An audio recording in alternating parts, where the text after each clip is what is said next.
Hello and welcome back. आप देख रहे हैं हमारी खास पेशकश बजट FY25 पे, और अब हमारे साथ बहुत ही खास मेहमान जुड़ चुके हैं, mister Sunil Subramaniam. He is a market veteran. Very good afternoon mister Subramaniam, and thank you so much for your time sir. Sir, your first reaction to the budget. आप थोड़ा निराश है बजट से? नहीं, मार्केट निराश लग रहा है, मैं निराश नहीं हूँ। बिकॉज मैं कहूंगा कि ये डेवलपमेंटल पॉपुलिज्म वाला बजट है। यानी डेवलपमेंट को भी ध्यान रखा गया है और थोड़ा बहुत पॉपुलिज्म को भी उन्होंने ध्यान में रखा है। और तीसरी बात यह है कि मार्केट इसलिए नाखुश है क्योंकि anything tax related to market तो अभी इनिशियल रिएक्शन नेगेटिव होगा। मगर ओवरऑल देखिए तो गवर्नमेंट ने अपना रिफॉर्म ओरिएंटेड प्रोग्रेस, जो इंफ्रास्ट्रक्चर पे खर्चा और इनकम को जरूरत है, तो थोड़ा बहुत लॉन्ग टर्म में 10 to 12.5% का ट्वीकिंग, शॉर्ट टर्म कैपिटल में थोड़ा बढ़ाना। मगर ये फ्यूचर्स एंड ऑप्शंस वाली बात, उनमें तो एक हमको ऐलान मिला गया था ऑलरेडी, क्योंकि सेबी के चेयरमैन और RBI गवर्नर सब ने कहा था कि ये बात थोड़ी गैम्बलिंग की तरह लग रही है। तो थोड़ा बहुत उधर इंक्रीज करने में मेरे को कोई दिक्कत नहीं लग रही है। Market should recover in the next couple of days. जी sir, fiscal deficit target has been cut down from 5.1%, जो इंटरिम बजट में लक्ष्य रखा गया था FY25 का, अब वो 4.9% हो गया है। और ये कितनी बड़ी बात देखते हैं, बिकॉज ये माना जा रहा है कि हमारे भारत की रेटिंग में सुधार हो सकता है अगर हम फिस्कल कंसोलिडेशन पाथ पर चलते रहे और 4.5 का लक्ष्य जो है वो FY26 में हासिल करें। नहीं, बिल्कुल, इसीलिए आपको ये जो टैक्सेशन की जो डिफरेंसेस किया है कैपिटल गेन्स में, अगर गवर्नमेंट की इनकम टैक्स और भी बढ़ती है तो ये अच्छी खबर होगी, क्योंकि फिस्कल डेफिसिट को अगले साल और भी नीचे गिरा सकते हैं। और डेफिनेटली फॉरेनर्स के लिए ये बहुत एक अहम चीज है कि एक कमिटेड, कोविड के टाइम में सभी देशों को एक मायना दिया था कि आप जा सकते हो फिस्कल डेफिसिट को एक गवर्नमेंट, अब देश को बचाने के लिए। उसके बाद कंसिस्टेंटली हमने जो कहा उसको करके दिखाया। ये एक क्रेडिबिलिटी है जो हमने कंसिस्टेंटली बजट और बजट बिल्डअप किया है। फॉरेन ऑब्जर्वर्स के लिए ये बहुत अहम बात है।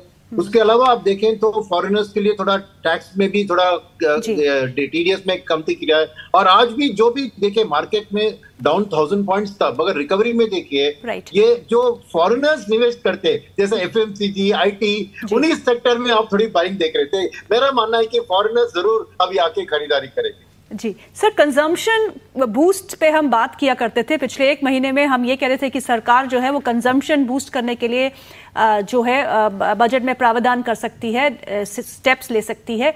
आपको लगता है कि जो बजट में अनाउंसमेंट की गई है for employment generation, for youth, for agriculture sector, for energy space, क्या ये सफिशिएंट होगी कंजम्पशन को बूस्ट करने के लिए, खासकर कि रूरल एरिया में जहां पे अभी भी कंजम्पशन थोड़ा इट हैज बीन ग्रोइंग सब 4% लेवल्स?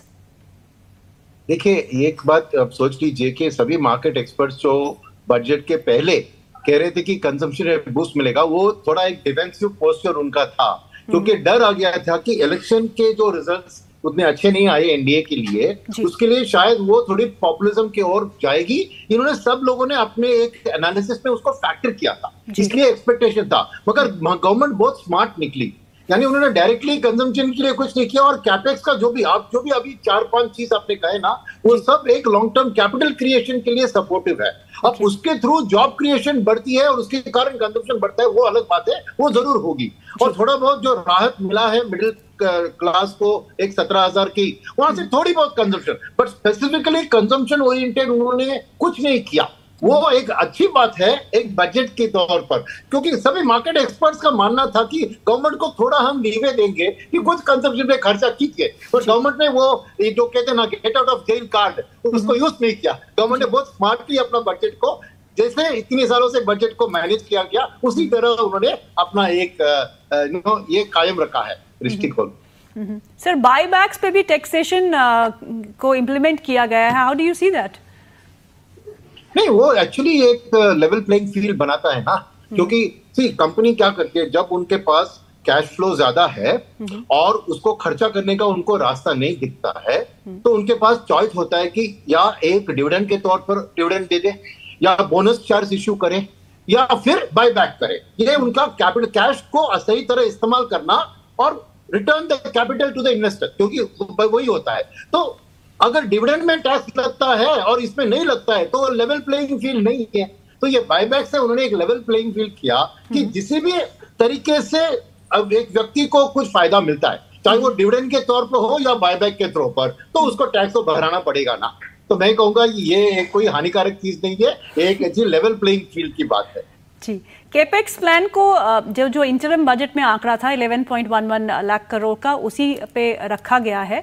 लेकिन प्राइवेट कंजम्पशन और प्राइवेट स्पेंडिंग जो है, ग्रीन शूट्स की हम बात तो कर रहे हैं, लेकिन अभी भी it is not that good. तो आपको लगता है कि प्राइवेट केपेक्स जो है that needs to substantiate the kind of spending that government would be doing?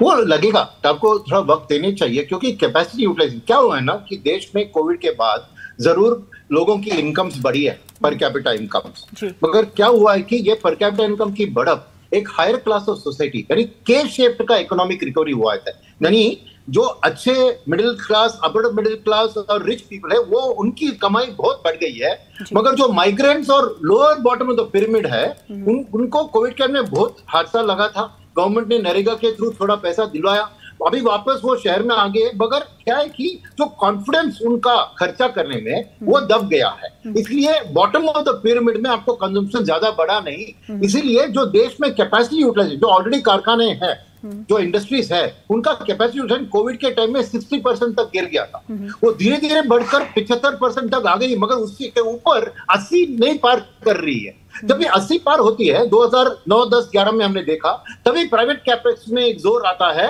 और प्राइवेट अपना कैपेसिटी एक्सपेंशन करती है। तो मेरे ख्याल में थोड़ा 6-9 महीने, 1 साल इंतजार करना पड़ेगा कि धीरे धीरे, जैसे आपने कहा रूरल में, एग्रीकल्चर में बहुत खर्चा की ऐलान किया है, तो उसके कारण अगर रूरल में और मानसून भी अगर अच्छी आ जाती है तो रूरल कंजम्पशन बढ़ती है, तो मास मार्केट का कंजम्पशन बढ़ेगा। तो प्राइवेट कैपेक्स शायद मेरे ख्याल में 9 महीने, 1 साल के बाद ही तेजी पकड़ेगी। थोड़ा मोहलत आपको देनी चाहिए वहां पर।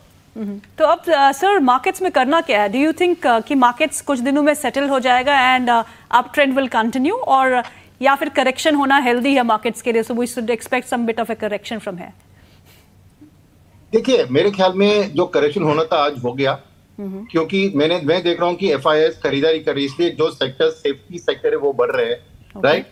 अभी बजट में मैं कहूंगा कि by and large, except for taxation on equities जो 10 से 12% लॉन्ग टर्म कैपिटल गेन्स और F&O, उसके अलावा मैं मार्केट में कोई नेगेटिव्स नहीं देख रहा हूँ बजट के बारे में। तो बजट के कारण मार्केट में कोई करेक्शन आने का मैं ये नहीं सोच रहा हूँ, क्योंकि F&O खेल रहे वाले ये टैक्सेशन को थोड़ी मन में रखते हैं। उनको लग रहा है कि double my money in 1 day, 4 times in 2 days, वो ऐसी सोच से लेकर आते हैं। उनको ये थोड़ी बड़ी टैक्स जो करती है तो करती है, आउटसोर्स करती है, तो कुछ बदलाव नहीं आएगा। मेरे ख्याल में लॉन्ग टर्म इन्वेस्टर्स को स्टे इन्वेस्टेड रहना चाहिए और खरीदारी जारी रखनी चाहिए थ्रू SIP।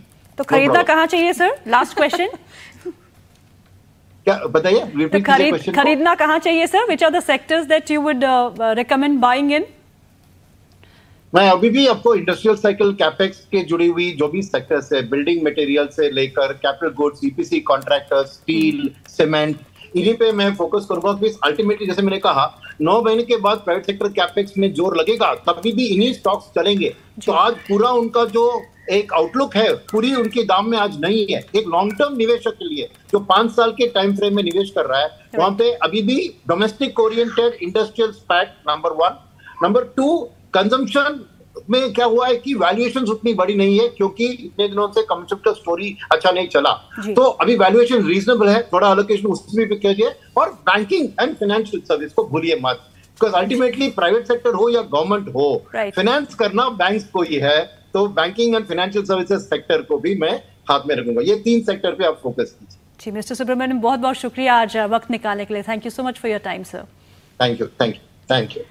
चलिए, इसके साथ ही हमारे साथ स्टूडियो में बहुत ही खास मेहमान शामिल है mister Rajat Sharma from Sana securities. Rajat, your first reaction to the budget. आप गोवा